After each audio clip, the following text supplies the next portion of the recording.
Hello，歡迎收睇佳傑襯衫，我係佳傑。今日要同大家開箱 Uniqlo U 2021嘅秋冬系列。有睇我上一條片嘅都知道咧，我係用咗7000蚊買呢一堆 Uniqlo U 嘅，因為有13件衫，咁我準備咗5個 look 俾大家睇。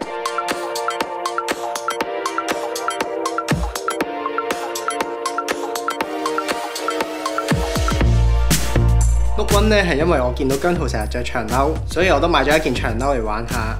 但係記住啦，如果你同我一樣身材唔高，最好都係拉翻高自己條腰線，例如係着高腰褲攝衫，或者用翻原本跟嘅腰帶。女裝長褸咧通常都會比較適合我呢啲矮嘅男仔。之但係呢一件長褸嗰個顏色唔係咁飽滿，有時候都會見到一啲綠色嘅反光位，實用度亦都唔高，打理上亦都比較麻煩。個人嚟講，我覺得呢件長褸就比較中規中矩啦。但入面件 T 恤咧，我就好推介俾大家，因為我中意 T 恤嘅袖口到我嘅手踭位置。平時我會買加大碼，但係今次我只要着 M 碼就有我想要嘅效果啦。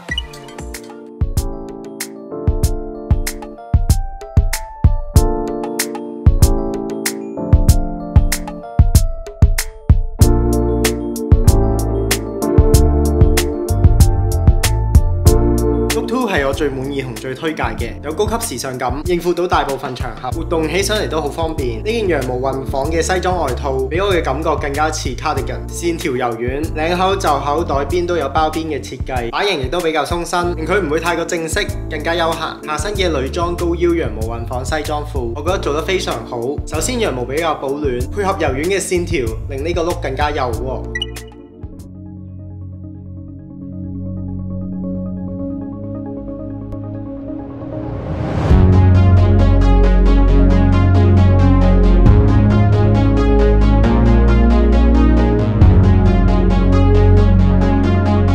第三個 look 我想年輕翻少少，參考咗英國 Chaff 嘅着法，將褲腳塞入襪入邊 ，hoodie 亦都綁咗蝴蝶結。呢個 look 我覺得幾適合同朋友出去玩，甚至去露營，因為入邊都只係 hoodie 同埋運動褲，就算要大幅度活動都唔係一個問題。hoodie 同運動褲我就唔多介紹啦，因為都只係比較普通嘅 item。反而呢件 flannel 嘅格紋恤衫就有進步啦。Uniqlo 改變咗 flannel 嘅質感，較為輕薄同埋利落，包括我身上呢件着緊嘅顏色，其他顏色都非常之有秋天嘅感覺。如果想着格紋嘅恤衫唔老土，可以試下好似我咁樣配合街頭嘅風格。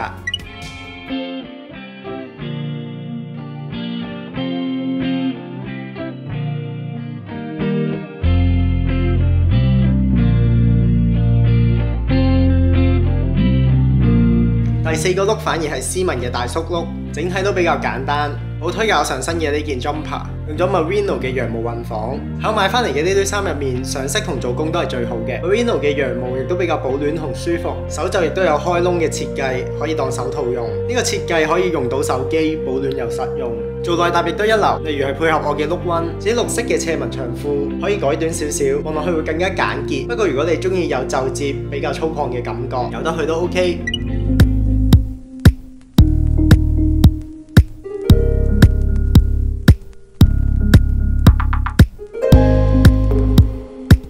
個 look 就比較多層次，有人或者會覺得似中東人或者印度人嘅衣着，又或者係接受唔到女裝。我自己覺得最緊要係靚，外套我就唔多介紹啦。有興趣可以睇翻上一條片，成個系列咧我最推介就係呢一件外套。呢件長恤衫做內搭亦都非常出色，顏色上用咗呢隻好靚嘅墨綠色。至於下身嘅米白色斜紋長褲，顏色好睇，價格親民，整污糟咗都唔會覺得心痛。而我入邊嘅嗰件 mod leg 已經出咗幾季，但係都有同樣嘅問題，就喺領口太過鬆，望落去就唔夠整齊同簡。由近幾年嘅 Uniqlo U 系列睇得到，林咩嘅基因其實已經越嚟越少，身體上變咗做 Uniqlo 嘅一條高級支線，啲新嘅技術同物料都會擺咗喺呢一個系列度，例如有新嘅 flannel 啦，仲有 3D knit 同 block tag。我自己有啲驚喜嘅就係佢將 block tag 放入日常服入邊，而唔係風褸又或者係 parka。不過如果今次對比起其他嘅聯乘系列呢，稍微地差少少，唔係話今次嘅系列差，而係其他對手實在太強，例如係 Pushche 或者 Innes de la Fachange， 仲有嚟緊嘅 White Mountaineering，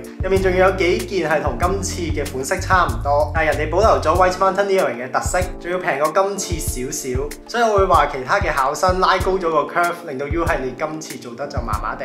我自己係仍然期待下年嘅 Uniqlo U 嘅。今日就講到呢度，多謝你嘅收睇，下次見。